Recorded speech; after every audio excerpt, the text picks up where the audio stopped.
I don't like Commander. Yes, Magic the Gathering's arguably most popular format, otherwise known as Elder Dragon Highlander. For those that don't know, EDH's history dates all the way back to 1996. Back then, your commander had to be one of the 5 Elder Dragons, which was shuffled into your 100-card singleton deck, where you then play a 1v1 game with 100 life. Commander as we know it today didn't really exist until 2006 with the founding of the EDH Rules Committee and the release of the 2011 Commander decks, finally recognizing it as an officially sanctioned format by Wizards of the Coast. But even now, Commander looks very different to what it was back in the early to mid 2010s. I didn't always have a disdain for the multiplayer format. I used to love it and play it every Sunday at my local game store. But at one point, Commander changed. It was no longer the fun social format that everyone played to take a break from the normal 1v1 games.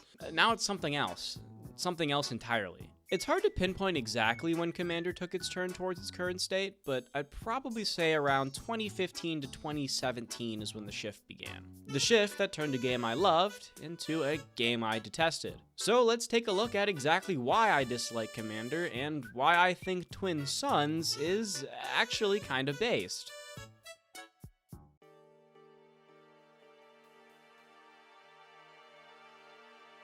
Let's begin with my biggest gripe, which is cards designed for Commander. Commander is at its best when it's played with cards that were designed to beat one opponent, being used to beat 3. Instead, now Commander is being played with cards designed to beat 3 opponents.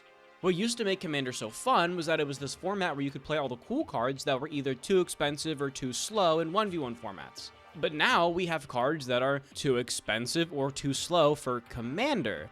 So now Commander has the same problem that it was meant to be an escape from. Seeing how these cards function in a format that they were never designed to exist in was part of the charm.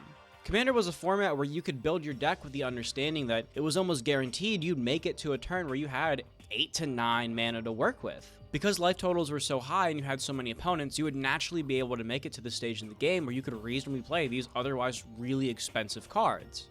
Designing cards specifically for Commander has boosted the power ceiling to a point where decks are just as competent as decks built for 1v1 formats. Having cards this powerful be as accessible or inaccessible as they are at their power level means that it's incredibly easy to accidentally make a deck that effortlessly 1v3s your table. I want to illustrate what I mean when I say that Commander decks function more like 1v1 decks. In a normal game of Magic the Gathering, let's say you have a 2-2 and your opponent has a 1-1. You attack them with your 2-2. They can either block it and lose their only creature, or they take 2 damage. On their next turn, they can swing back at you now that their creature's tapped, but you're only taking 1 damage where they're taking 2. If this cycle keeps repeating, you're always going to win the damage race. This informs how you approach a game of Magic and how the typical game is paced. Now if we take the same example to Commander, where now we have 3 opponents with 1-1s, we can attack one of our opponents, deal them 2 damage, but then all 3 of our opponents can decide to attack us in retaliation, dealing us 3 damage. In this example, if we act too aggressively, we're now losing the race, even though our opponents all have weaker creatures than us, but with their powers combined, they can team up to overwhelm us. This makes playing Commander versus playing 1v1 completely different. In this situation, instead of your 2-2 acting as a consistent threat that your opponents can respond to, it now acts as a wall discouraging your opponents from attacking you. So Commander games sort of had to be approached in a different way.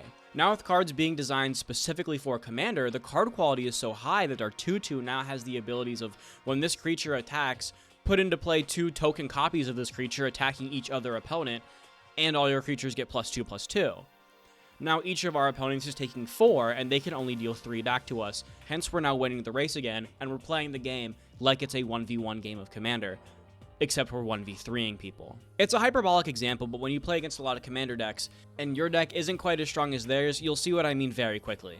It's just really easy to build something or stumble across a board state that's just way more powerful than what the other 3 players are doing combined. But there's another factor at play as to why cards are as strong as they are. A big proponent of my dislike for Commander is how it's become most people's main way to play Magic. The problem with this is when Commander is the main way to play, it's also the main way to win. Commander was never meant to be a game to be won. Sure, the goal of a game of Magic is to win the game, but that's just the driving force that pushes the game forward. If your main goal for playing Commander is to win, you're already doing it wrong. Commander was meant to be an escape from sweaty 1v1 Magic where players could kick back, play 4 fun decks, and focus more on table talk rather than trying to win. Whether you win or lose a Commander game shouldn't matter. It's like getting mad over losing at Uno. But when you only play Commander, you no longer have a 1v1 format to satisfy your competitive needs, so naturally you turn towards Commander to try and find your wins. I'm sure you can imagine how trying to win a game where you're only supposed to have a 25% win rate can really throw the vibes off balance. Years ago, if you wanted to be sweaty at Commander, you would just go play CEDH. But now the lines between formats are becoming kind of blurred. EDH is for sweats, and CEDH is for Omega Turbo Sweats. The only real difference between these two formats is whether or not you want to play with decks that can win on turn 3. But turn 5? Well, that's perfectly fine. This is also assuming you don't ramp at all. So how do we balance an EDH table? Well, you don't. You've heard the classic, "Is this a 7" problem before, and it really illustrates how hard it is to ensure everyone gets to have a good time. For example, let's look at a table of 4 players. Brayden really likes to play stacks, but everyone is still fairly new to Magic, and against stacks decks, they feel as though they might as well not play the game at all. Johnny really likes combo decks. While it could be argued that infinite combos are a nice way to end games since it eliminates the problem of a player getting knocked out early and having to sit there for the rest of the game, they also leave an unsatisfying conclusion, like when your mom comes in and asks you to pause the game. It's abrupt, and can feel like the game was stolen from you, ending before you really got a chance to do anything. Dying by combat damage at least lets you attempt to defend yourself, and if you don't succeed, die in a blaze of glory. It feels way better to lose than to have someone just announce, "Okay, game's over now."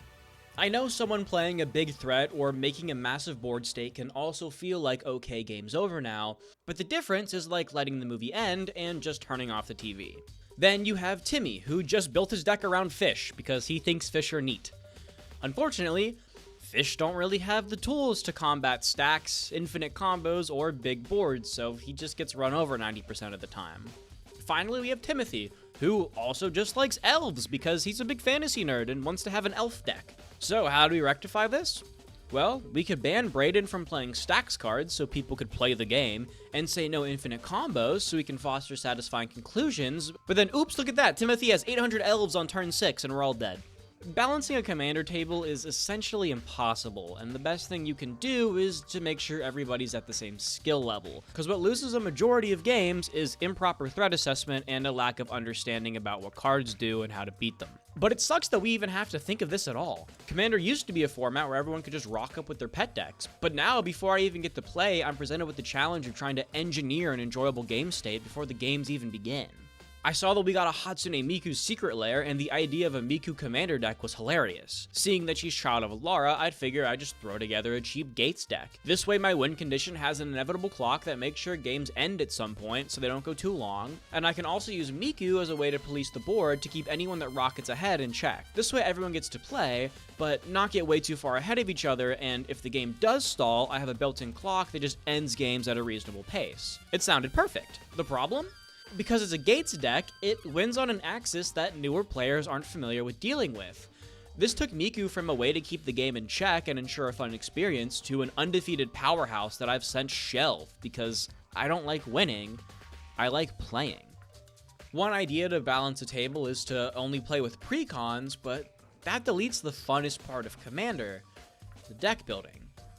The whole idea of the commander identity is to make the deck building more interesting. It's fun to take your favorite legendary and make it the main character of a deck. It's the best part of Commander, and taking that away just makes me wish I was playing a board game instead. So is Commander completely unenjoyable? No, not at all. It's just no longer the experience I'm looking for. Instead of being a fun, casual format where everyone builds fun, cute decks that do things that are impossible to pull off in a 1v1 format, it's evolved into a format as competitive as Standard. Like, shops are offering prizing to people that win Commander games. And with a card pool so massive, the community has come up with a myriad of ways to power scale your deck so you don't accidentally dumpster pods. They literally just announced a new bracket system, which, while neat, I love the game changer part, I don't think it really helps. Like, I think the difference between a 2 and a 3 is really hard to quantify outside of 2s being precons. Like, what about my Miku deck, for an example? To me, it could honestly be classified as a 1. It's just a Gates deck with Child of Alara, some fog so I don't get blown up, and a bunch of pet cards like Duskmantle Seer. But against a pod that doesn't know how to deal with it, it can feel like a 4. And it's not like there's a ceiling everyone can build around like in Standard, that's just CEDH. So you're left trying to artificially balance a Wild West format to personal taste because, after all, fun is subjective. Some people like to play with kitties, and others like to make sure no one plays at all. So how does Twin Suns fit into all this?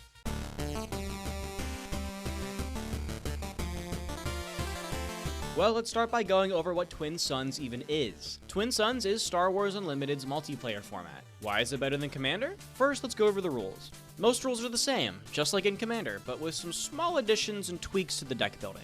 Twin Suns is a singleton format that uses 50 card decks, soon to be up to 80 card decks with the release of the 4th set that gives us a large enough card pool. The other change is that you get to use 2 leaders, hence the name Twin Suns, with the only caveat being that you can't mix heroes and villains together. So we get to mimic Commander's interesting deck building, but instead of building our decks around one guy, something we already do in our 1v1 formats, we get to build around a team up of leaders that we never get to experience anywhere else. So Twin Suns has the unique deck construction aspect down. How does it play? Well, like a normal game of Star Wars, but with some added tokens. You still take turns taking actions, passing priority clockwise, which is great because everyone's always playing. You don't have to wait for 3 people to take their turns, which risks a lot of, whose turn is it? But a problem quickly arises with the initiative token. The initiative is fun when there's 2 players playing tug of war over it, but 4 players means half the table might not touch the initiative token all game. So what do we do to mimic the tug of war in 1v1s? Well, add in more tokens. In addition to the initiative token, you are also given the option to take the blast token, which deals 1 damage to each of your opponents, or the plan token, which lets you draw 1 card and put a card from your hand on the bottom of your deck. This way, every player has a decision to make at the end of the round instead of a player just yoinking the initiative, with the last player to take an action still getting punished by not being able to claim a token. This helps maintain the intricacies of the initiative token while also offering players an interesting decision to make when it comes time to claim a token. Do you want to go first next turn? Do you want to get a little bit ahead by dealing everyone else a little bit of chip damage? Or do you want to kind of sculpt your hand a bit more and dig for pieces by drawing a card and then putting a card on the bottom of your deck? Or take another action and risk not claiming a single token at all. The final difference is in how games end. In Twin Suns, the game ends when the first player is eliminated, but it doesn't end immediately. The game ends when the round is finished. Then the player with the most health left wins the game.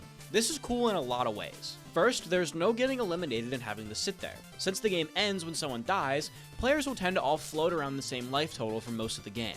This eliminates dogpiling on the weakest player and instead encourages players to attack the threat. Well, what if players get too scared to go for the kill and just stall and the game never ends because everyone's playing chicken? Well, if you eliminate a player, you also get to heal 5 health from your base. This encourages players to eventually eliminate each other because eliminating a player gives you an advantage towards winning. This win condition helps to ensure games play out at a specific tempo, while ensuring play styles like aggro and control are still viable. And since the game doesn't end until the end of the round, that means that as soon as someone dies, well, you still have a turn to finish. And now that someone's dead, the game's going to end at the end of the round, so all bets are off. Everyone just starts swinging at each other, trying to be the person with the most health remaining at the end. It makes for this really fun mad dash at the very end to try to secure victory. So yeah, it plays a little differently from Commander, but what really makes it so much better is the card design. You see, Commander was originally super fun because Magic cards were never designed with Commander in mind, so seeing how cards would work differently in a multiplayer context was really exciting. But seeing as how Commander is how most people play Magic, Star Wars can't just not make cards to support multiplayer, so instead of designing cards for Commander, they instead designed cards with Commander in mind. Take Yoda for example. If they made this card only for Standard, it would just say, when it's defeated, draw a card. Instead, rather than designing this to specifically work in multiplayer, the effect gets an extra layer in a multiplayer context. By having it say, choose any number of players, they each draw a card, it performs the same in 1v1 as it would otherwise, but now in multiplayer, you can start striking deals. If someone blows up your Yoda, instead of it simply replacing itself, you could look to one of your opponents and say, hey, if you blow up his spaceship, I'll let you draw a card. It serves as a great bargaining chip because whoever blows it up probably isn't going to draw a card. But perhaps there could be a situation where you do want your Yoda to die, and you tell your opponent that if they blow a removal spell on it, you'll let them draw a card, only to then immediately drop your big bomb now that you got your opponent to use the removal spell that you know they had. It makes games more interesting than cards saying, if you have multiple opponents, this card kills all of them. By not designing cards specifically for multiplayer, you get to experience all the fun of taking a card designed to beat one opponent and trying to use it to beat 3. Decks will still remain silly and fun because the cards aren't meant to be strong enough to 1v3, so you have to get creative if you truly want to win, while the players that just want to have fun are given enough time to do so. Commander games aren't fun when you win.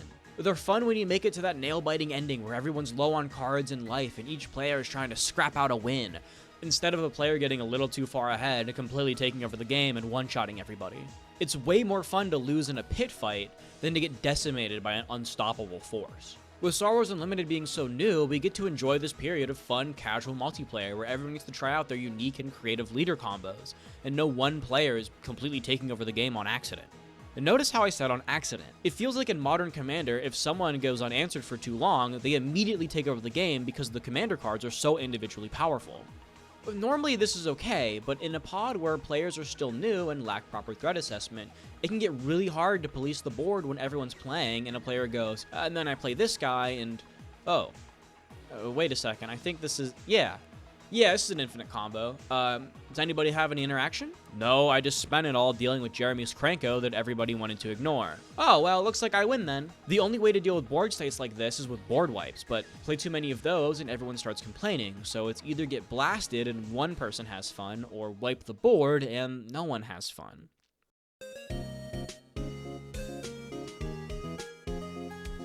At the end of the day, it's not impossible for Commander to be fun, but it comes with the humongous task of trying to engineer that fun before the game even starts. This is why I'm actually a big proponent for Pauper Commander, because I feel like it sets a nice ceiling for everyone to build around. This lets players play pretty powerful competitive games without anyone getting super frustrated that their deck is just strictly worse. But that's enough about Pauper. This video is about Twin Suns. Twin Suns serves as a nice return to form where you no longer have to worry about what deck's actually a 7, whether or not this card's too mean, too powerful, or too slow to keep up with your friend's Edgar Markov deck they built just because they like vampires. It just so happens to also run over the whole table incredibly quickly, so now everyone has to kill them as soon as the game starts. You just get to pick 2 leaders you think would be cool together, put some of your favorite cards in a 50, soon to be 80 card pile, and jam some games with the boys. So yeah, I think multiplayer formats are cool, as a sideshow, a distraction for when you want to break from the sweatiness of 1v1 matches. A nice, casual, fun time with the lads, where everyone is free to laugh, scheme, stab each other in the back, and spend some quality time together.